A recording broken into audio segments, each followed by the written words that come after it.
In the Dominican Republic, the Central Electoral Board disclosed the preliminary results of the elections. Luis Abinader of the Modern Revolutionary Party leads the count of votes to occupy the presidency.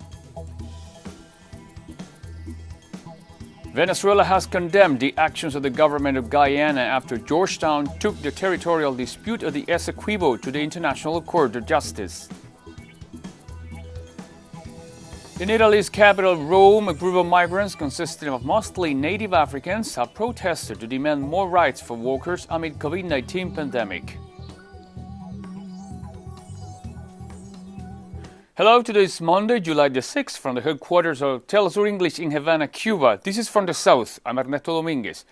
In the Dominican Republic, vote counting in the extraordinary general elections began following the closure of polling stations at 5 p.m. local time. Voters could cast their ballots so long as they were in line by the official close, in accordance with the decision by the Electoral Court on Saturday.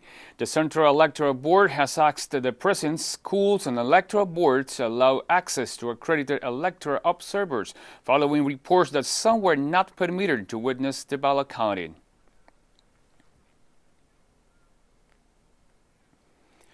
The chief of the Electoral Military Police said that from a security point of view, the process was carried out in relative calm. However, a violent incident took place out of a polling station in which a person was shot and killed in an apparent politically motivated incident. That victim was a member of the Modern Revolutionary Party. 2 others were injured and a suspect is being sought.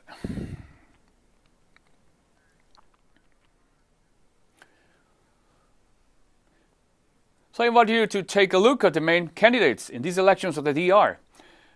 Gonzalo Castillo is running for the ruling Dominican Liberation Party. Luis Abinader of the main opposition Modern Revolutionary Party has come in first place in voters' intention surveys. Leonel Fernandez broke away from the ruling PLD following the primaries and is the candidate for the People's Force. Meanwhile, and running for the Alianza País is Guillermo Moreno.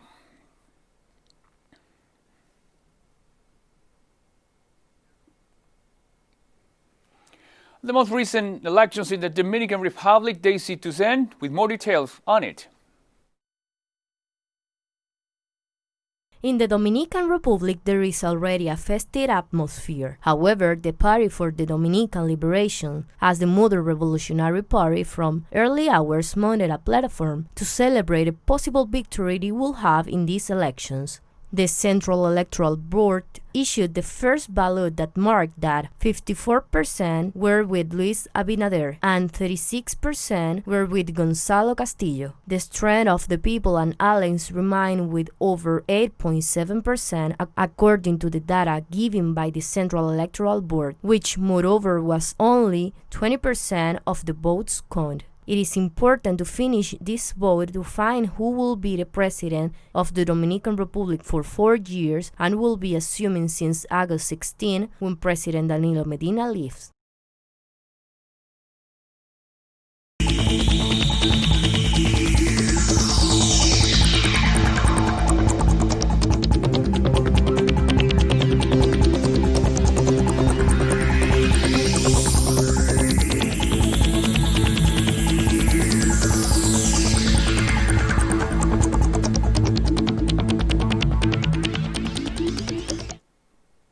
And the Cuban capital, Havana, has entered the first phase of the post-pandemic recovery plan. As such, authorities have reassured citizens that all health measures will remain in place to prevent any new outbreaks of the novel coronavirus.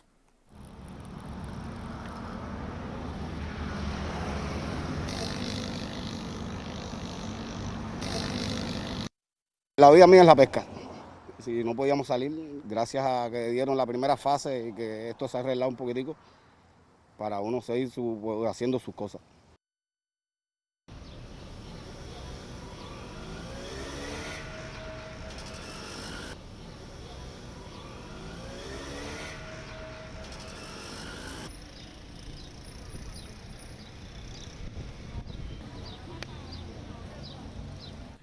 And we're taking a very short break now, so don't go away.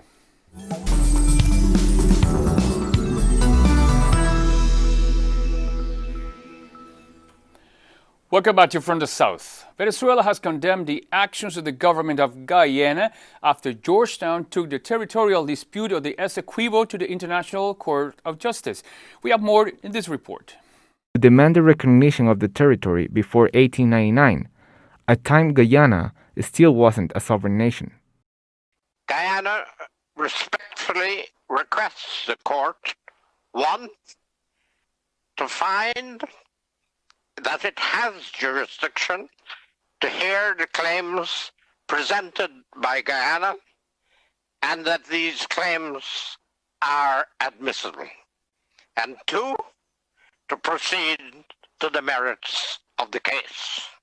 Venezuela bases its stance on 2 main ideas: rejecting the ICJ as a competent institution to resolve the case, and respect for the Geneva Agreement, which calls for the resolution of problems politically and peacefully, under the support of the United Nations.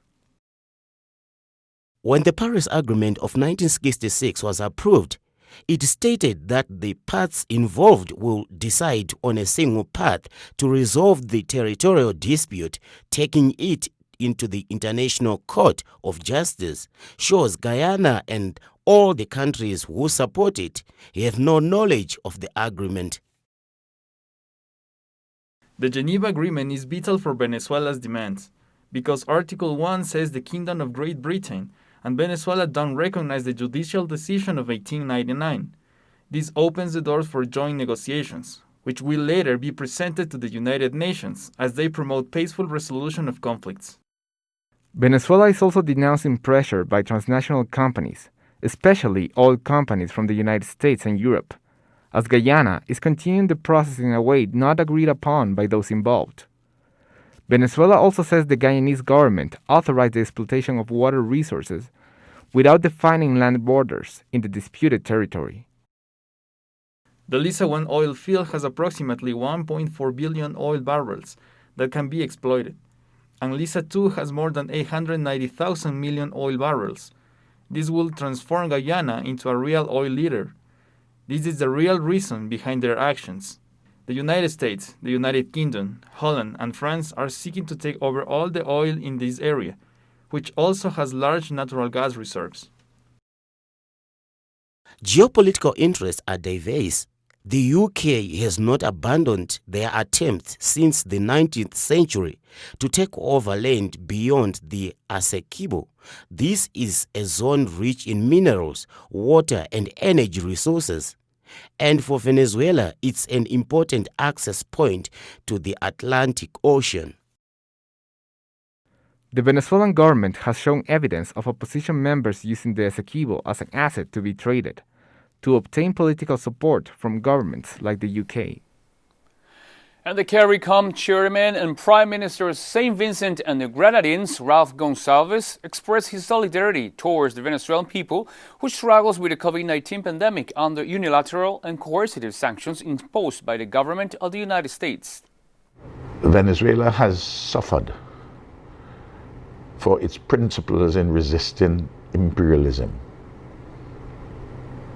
But, as we say in our part of the Caribbean, time is longer than rope. Time is longer than twine. And in the process of this monumental struggle, the people of Venezuela and of Latin America and the Caribbean would emerge triumphant. Venezuela is a beacon of hope. Bolivar is still our guide. Hugo Chavez is still an important example. And the people of Venezuela today deserve our solidarity. And from St. Vincent and the Grenadines, we do give it. On behalf of the government and people of St. Vincent and the Grenadines, I express profound solidarity with the government and people of the Bolivarian Republic of Venezuela. God bless you. And the government of Ecuador has continued to relax measures to curb the spread of COVID-19, prioritizing an economic recovery. This decision comes as infection rates continue to climb, and many hospitals are on the verge of collapse. COVID-19 cases are on the rise in Ecuador, and hospitals are reaching their limits. But despite warnings, the government insists on restarting the economy. My lungs were affected. I had a fever. I had chest pains, some diarrhea. I couldn't handle it, and I had to come to the hospital. I was here for 9 days.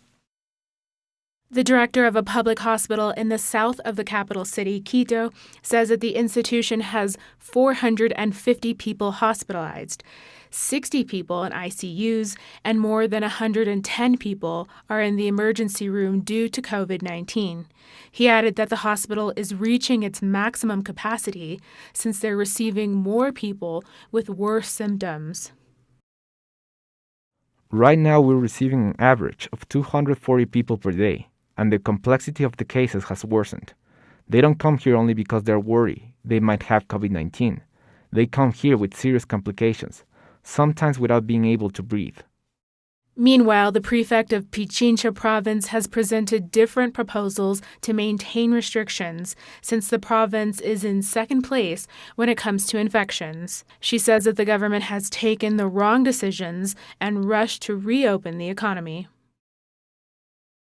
The government has put us under an unnecessary dilemma, economic recovery or people's lives. But without life, there can be no economy. We have worked to protect the citizens of Pichincha, but the government is not making the right decisions. The government is putting the blame on citizens for the increase in cases. The prefect added that the national government has not provided prefectures with the required funds to fight this pandemic, and that her office has filed a lawsuit to demand what amounts to over $40 million just for the province of Pichincha. And Peru surpassed 300,000 COVID-19 infections on Sunday, being the second worst hit country in Latin America. The new spike was recorded after confirming 3,638 new cases out of the 21,000 tests carried out on Saturday, for a total of 300,718. The death toll surpasses so far the 10,000. Meanwhile, government authorities continue to push the easing of lockdown measures while the COVID-19 situation in the country continues a public health threat.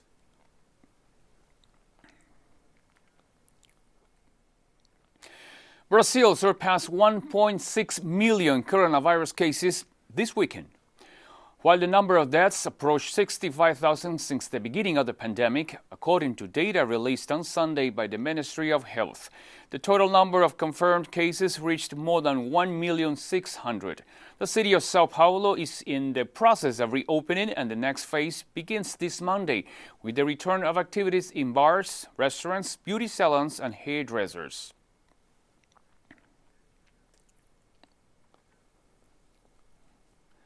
We start in South America, where Colombia surpassed 4,000 deaths caused by the new coronavirus since the detection of the first case on March 6.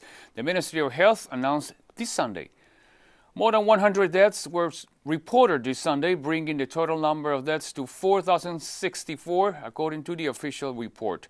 Colombia, which on July the 1st surpassed the 100,000 infections, added over 3,000 to reach 117,110. With a 50 million people population, the country remains the sixth in Latin America country in number of deaths per COVID-19 and the fifth in number of cases.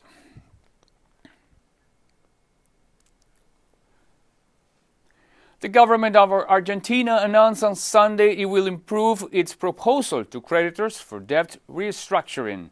The new proposal is aimed to allow holders of eligible bonds issued under the 2005 contract to exchange them for new ones to be issued under the same contract with a minimum scheme of participation in the restructuring as a condition for completing the transaction. The Argentine administration informed Sunday that it will send to Congress a bill to restructure foreign currency security under local law on equal terms to the offer previously made under foreign law.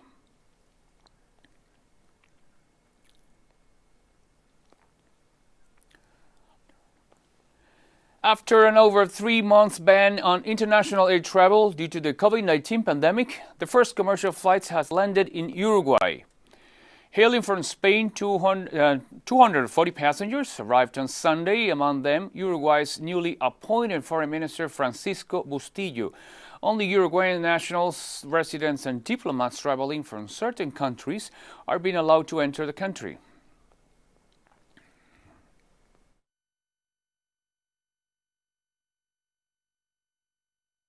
The plane was much more crowded than it was supposed to be. More space was needed, although in fact there was, but there were too many people in my opinion. And when we got off, all the people stood next to each other, without any distance. So at the moment, I put on absolutely everything I had and tried not to become infected. And we have more stories coming up after this final break. Stay with us for more. Welcome back to From the South. A group of migrants consisting of mostly native Africans have protested in Italy's capital, Rome, to demand more rights for workers amid the COVID-19 pandemic. The demonstrators say they are disgruntled because they have been left out from receiving government assistance. All this while being required to work during the COVID-19 lockdown.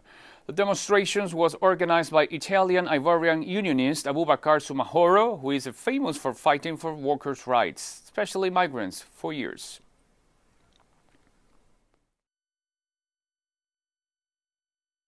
We delivery riders were excluded from any incentive, subsidy, or any government measure. So we were forced to go to work during the coronavirus pandemic if we wanted to pay the rent and bills, despite the risk, even though companies did not provide us with any personal protective equipment. So we were forced to mobilize and resume the fight despite the lockdown. And the Italian government has allowed 180 refugees who were stranded aboard rescue ship to disembark in Sicily. According to rescue workers from SOS Mediterranean, many of the migrants aboard have grown increasingly desperate after Malta and other Italian ports refused to let the ship dock. 6 of the refugees reportedly tried to kill themselves out of fear that no country would take them in.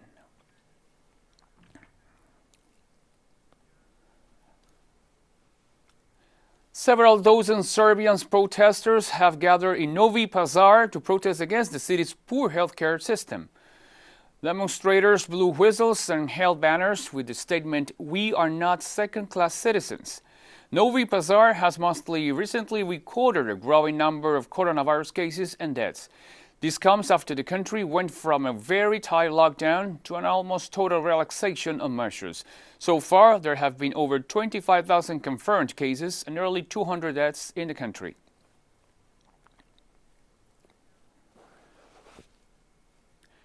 In Iran, Foreign Minister Mohammad Javad Zarif said on Sunday that his country has been negotiating a 25-year agreement with China. With the confidence and conviction, we are negotiating a 25-year strategic agreement with China. I must tell the dear nation of Iran that there is nothing secret in the contract with China. When Mr. Xi met with the supreme leader and talked about the strategic relation and the 25-year agreement, This Sunday marks the 60th anniversary of diplomatic relations between China and Ghana. Both countries deepened ties when Ghana became independent in July 1960, and the Asian giant designated its first ambassador to the country, Juan Hua. The two nations signed the Friendship Treaty, which later became instrumental in the decolonization of Africa. Ghana is the first sub-Saharan African country to gain independence from Europe. It is particularly heartwarming that today's ceremony is taking place at a time when relations between our two countries have grown stronger, especially within the last 3.5 years of the administration of His Excellency President Nana Akufo-Addo. Ladies and gentlemen, Ghana continues to follow with keen interest and admiration the implementation of pragmatic policy measures aimed at strengthening relations with Africa that were adopted between the government of China and African countries at the Beijing FOCAC Summit in 2018. What is particularly pertinent is the fact that these measures are targeted at poverty reduction through the improvement in the standard of living of the people of Africa. China has been implementing these measures through the provision of social amenities in the form of schools, health infrastructure and services, roads and highways, as well as electricity generation, to mention only a few, all for the benefit of the peoples of Africa. To save homeless children who are out of school from abuse, a woman established a dance academy in a suburb in Nigerian city of Lagos to provide them with shelter and shield them from life on the streets. Nigeria has one of the highest number of out-of-school children in the world, with the number exceeding 10 million. To get these children out of the slums, local residents Ihioma Harrison founded Gifted Steppers Dance Academy in Lagos to enable them to obtain an education. All 20 children have varied, yet similar stories to tell regarding Harrison, who they fondly call Ani Oma.